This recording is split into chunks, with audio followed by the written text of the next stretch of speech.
أعوذ بالله السميع العليم من الشيطان الرجيم من نفخه وهمزه ونفه. بسم الله الرحمن الرحيم. اللهم صل وسلم وبارك وأنعم على سيدنا ومولانا وحبيبنا محمد صلى الله عليه وسلم وعلى آله وأصحابه أجمعين. رب اشرح لي صدري ويسر لي أمري واحلل عقدة من لساني يفقهوا قولي. اللهم اخرجنا من ظلمات الوهم والجهل إلى نور المعرفة ونور علم لدنك يا رب العالمين. J'avais promis dans une petite série de vidéos concernant donc l'esprit, l'âme, etc., de faire aussi une vidéo, une critique, une analyse de ce qu'a dit Ibn Arabi, rahimahullah, à propos des essences prédisposées, l'a'yan al-thabita. Ibn Arabi dit que toute créature, toute chose qui existe, donc a été dans l'essence de Dieu en tant que Ayn Thabita, essence prédisposée avant qu'elle ne vienne dans cette existence.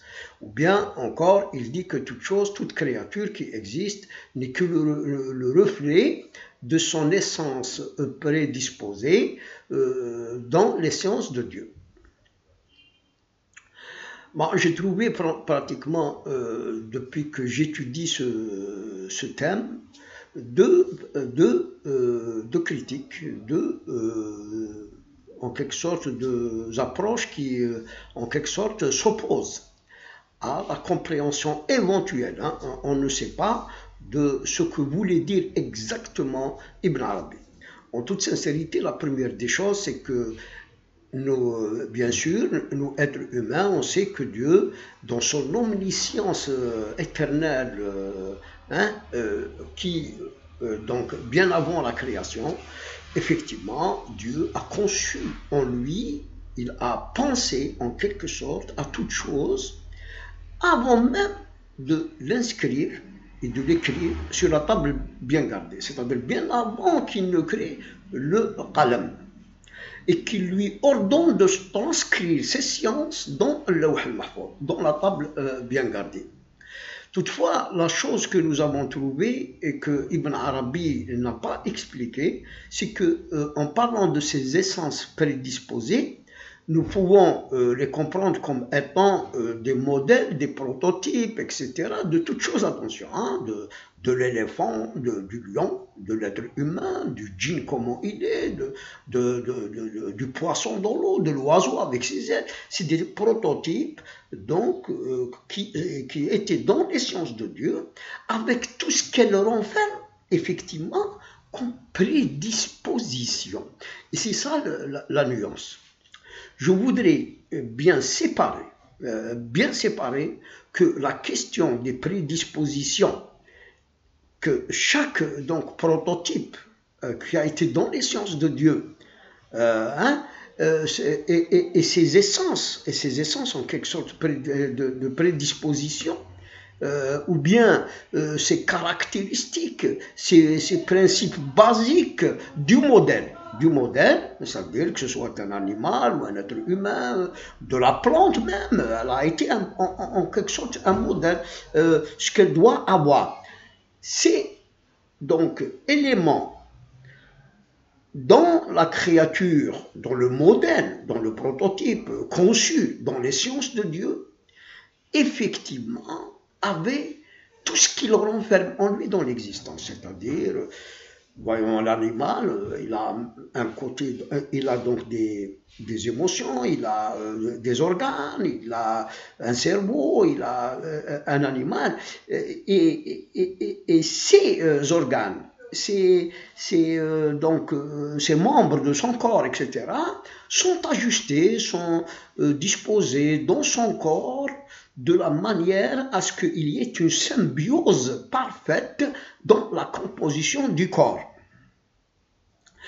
Les prédispositions innées, c'est surtout, je dirais, les guidances innées qu'il a mis dans chaque corps, ou en quelque sorte les instincts les instincts innés dans chaque corps, y compris dans celui de l'homme. Parce que les instincts, comme ceux animaux, se trouvent aussi chez l'être humain.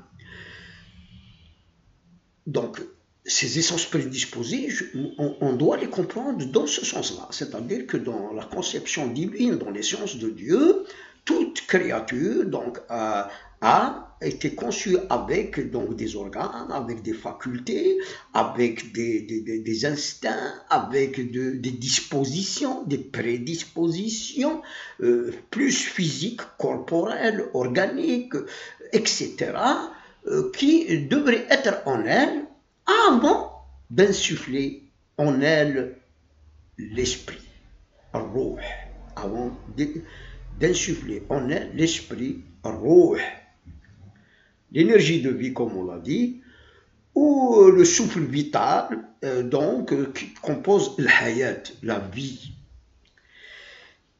Donc, je pourrais accepter personnellement la question d'essence prédisposée dans les sciences de Dieu comme étant donc ces modèles, ces prototypes, ces, je ne sais pas, ces conceptions divines dans les sciences de Dieu de chaque créature, avec ce qu'elle va renfermer en elle comme organe, comme membre, comme même forme, même la forme d'un éléphant, la forme d'un être humain, la forme d'un poisson, toutes ces formes-là étaient dans les sciences de Dieu avant que Dieu n'ordonne au Qalam de transcrire ces sciences et de les écrire sur al-Lawh al-Mahfouz. Vous savez pourquoi je dis cela? Parce que selon lui, Ibn Arabi, c'est que les êtres, nous qui existons et toute autre créature, n'est que en quelque sorte l'image de son essence prédisposée dans l'essence de Dieu. Ou bien c'est l'image dans le miroir, c'est le reflet. Nous sommes en quelque sorte l'existence de ce que nous sommes dans l'essence de Dieu qui sont. L'essence de Dieu devient en quelque sorte le miroir qui reflète en quelque sorte notre existence, notre être tel que nous sommes. Sauf que, justement, si on accepte cette approche ou cette thèse d'Ibn Arabi, ça veut dire que, tout simplement, tout ce que fait l'être humain dans cette existence est en quelque sorte programmé. C'est une programmation aussi, en quelque sorte de l'être humain, de ce qu'il va faire dans cette existence, dans cette vie, depuis le début depuis sa naissance jusqu'à sa mort. Et là, il y a justement à le dire. Il y a beaucoup à le dire parce que l'être humain, il est né après que l'ange ait insufflé l'âme dans l'embryon, dans le ventre de sa mère. Et il vient dans cette vie avec effectivement des prédispositions, des instincts, des facultés, une raison, un cerveau, etc., etc. Mais cet être humain est appelé à donc connaître son Créateur, à connaître la religion, d'adorer son Créateur, et il est appelé donc avant notre prophète Mohammed par des milliers et des milliers de prophètes avant lui, mais maintenant, puisque le prophète de l'humanité est en Sidna Mohammed, il n'y a pas un autre prophète qui est reconnu, parce que après l'avènement de l'islam, les religions falsifiées avant ont été en quelque sorte absoutes, et en quelque sorte l'islam est venu absoudre et donc rejeter les autres religions avant l'islam. Et donc nous avons le Coran et nous avons la Sunna, et chaque être humain, avec sa raison, avec sa foi, doit se rapprocher de sa véritable religion de l'islam et d'adorer Dieu. Et c'est la raison pour laquelle nous sommes ici, c'est-à-dire nous avons été créés pour le connaître et l'adorer. Et pour le connaître et l'adorer, nous avons le Coran et la Sunna. Et donc, nous sommes là pour ça.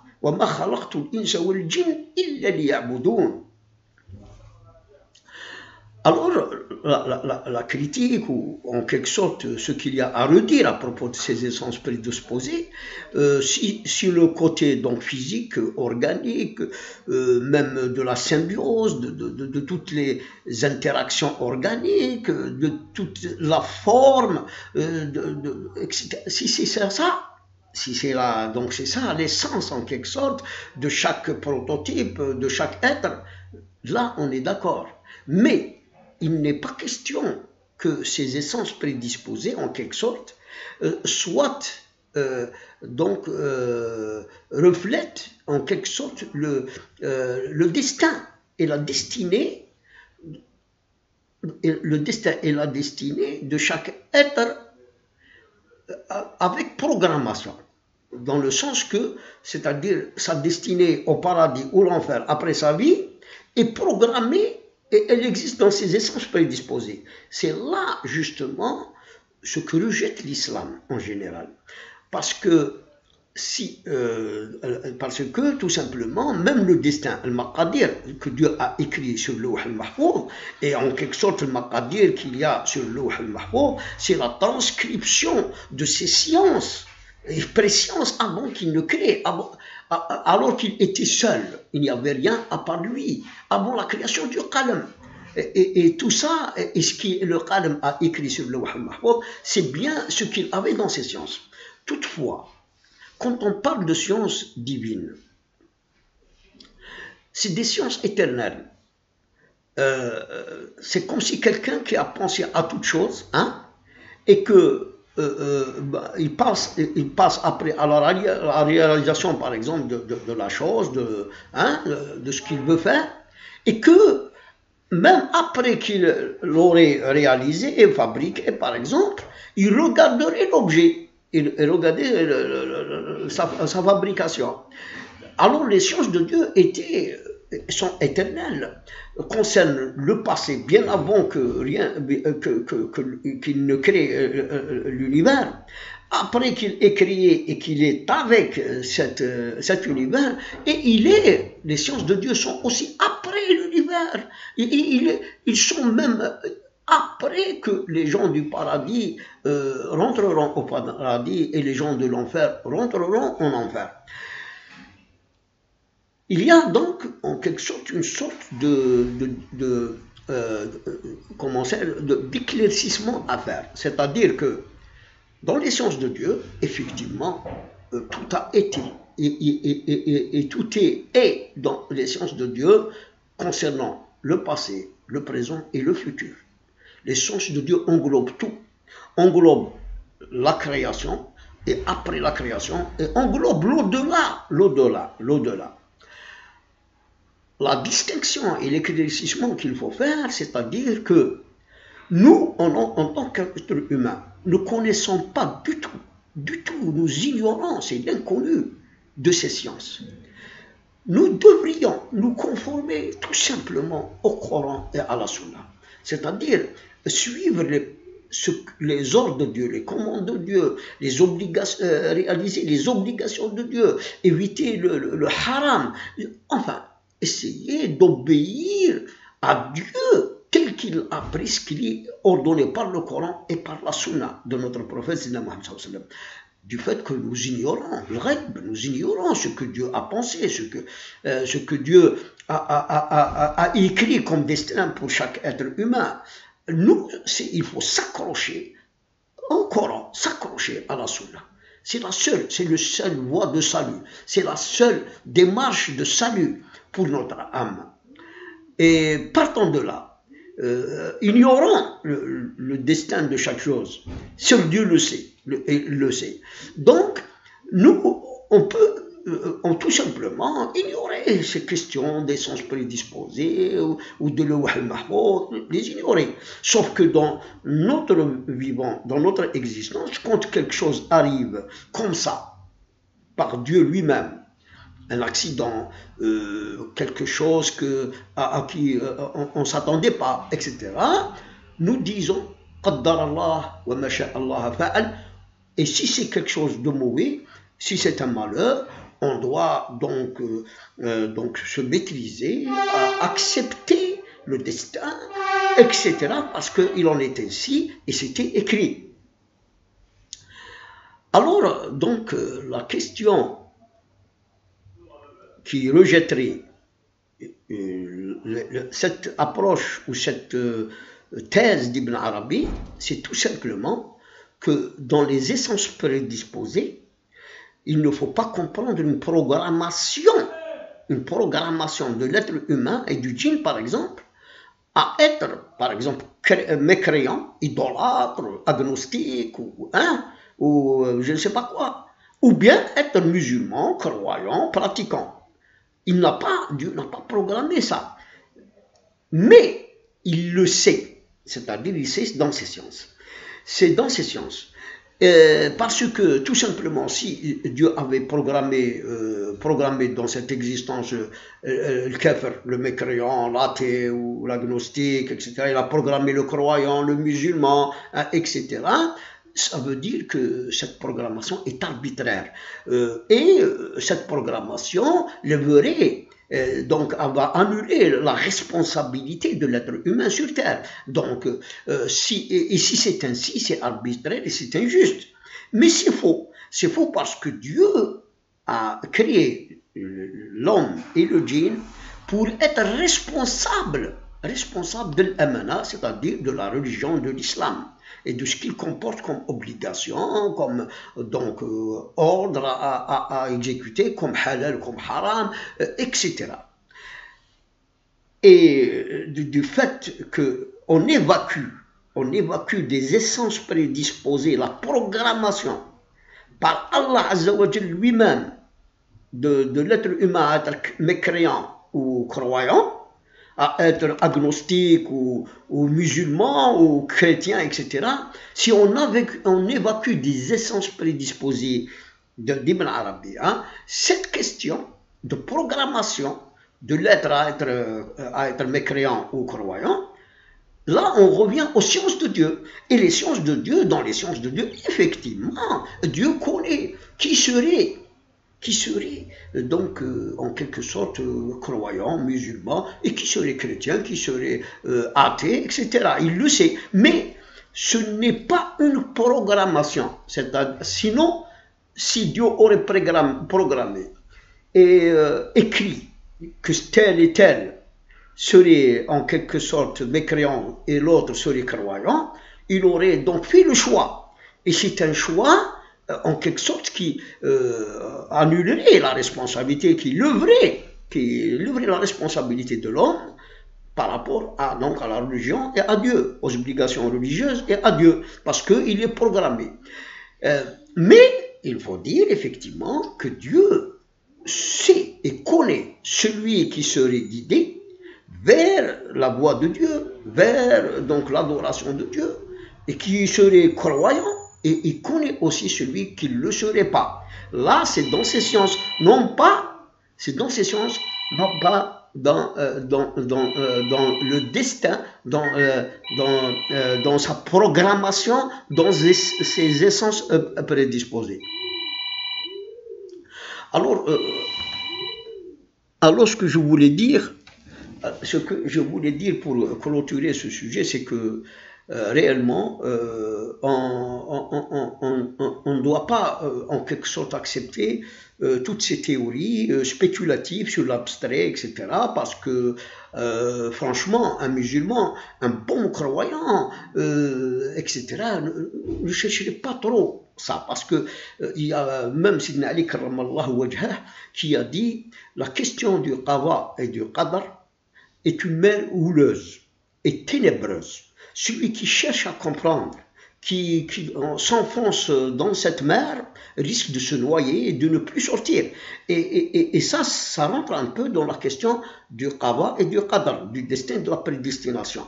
Et là, c'est un secret, un mystère que seul Dieu connaît. Et nous, le bon musulman, chercherait tout simplement à obéir à Allah, à obéir au prophète, à pratiquer.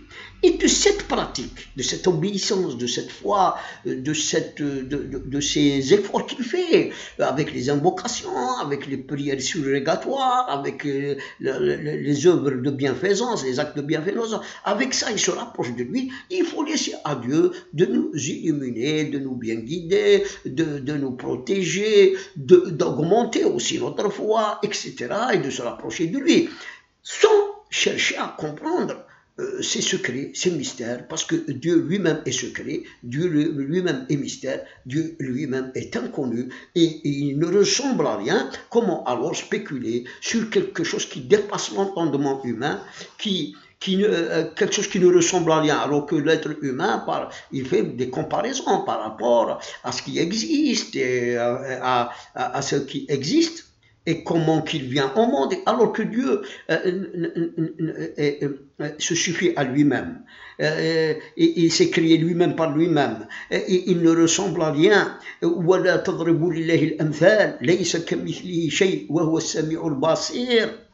Et alors, il est donc plus sage de rester musulman, bon musulman, pratiquant, de se rapprocher de Dieu par tout ce qu'il nous a recommandé de faire, de faire le bien, hein, et de pratiquer les piliers de l'islam, particulièrement tout ce qu'on peut faire plus en plus, et laisser Dieu nous guider, nous protéger, raffermir notre foi, et laisser Dieu nous rapprocher de lui, etc., et ne pas trop rentrer dans ces spéculations, dans ces questions vraiment très difficiles, obscures, et puis en quelque sorte, même si, à titre d'exemple, même si Ibn Arabi a dit la vérité, aucun musulman, bon musulman, ne va le croire comme il l'a dit. Pourquoi? Parce que ce n'est pas un prophète, il n'a pas ramené donc cette information de Dieu. Donc c'est une spéculation, c'est un raisonnement, même quand il dit que c'est un ange d'inspiration, etc. Nous, on reste neutre. On a vu ce qu'il a dit, mais on reste neutre. On ne dit pas que c'est vrai et on ne dit pas que c'est faux. Allahu a'lam, wallahu a'la wa a'lam.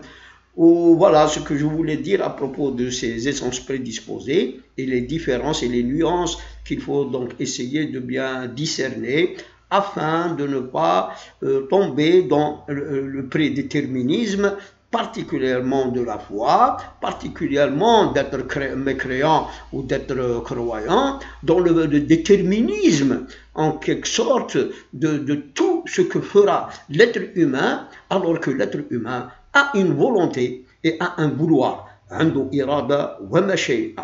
il peut faire, et ce qu'il fait, c'est par sa propre volonté et par son propre vouloir, non pas par celui de Dieu ou par donc des déterminations et des commandements qui l'ont prédéterminé et qui l'ont devancé pour qu'il le fasse sans son choix, sans sa propre volonté. Et à une autre vidéo, Inch'Allah, je vous dis Assalamu alaikum wa rahmatullahi ta'ala wa barakatuh.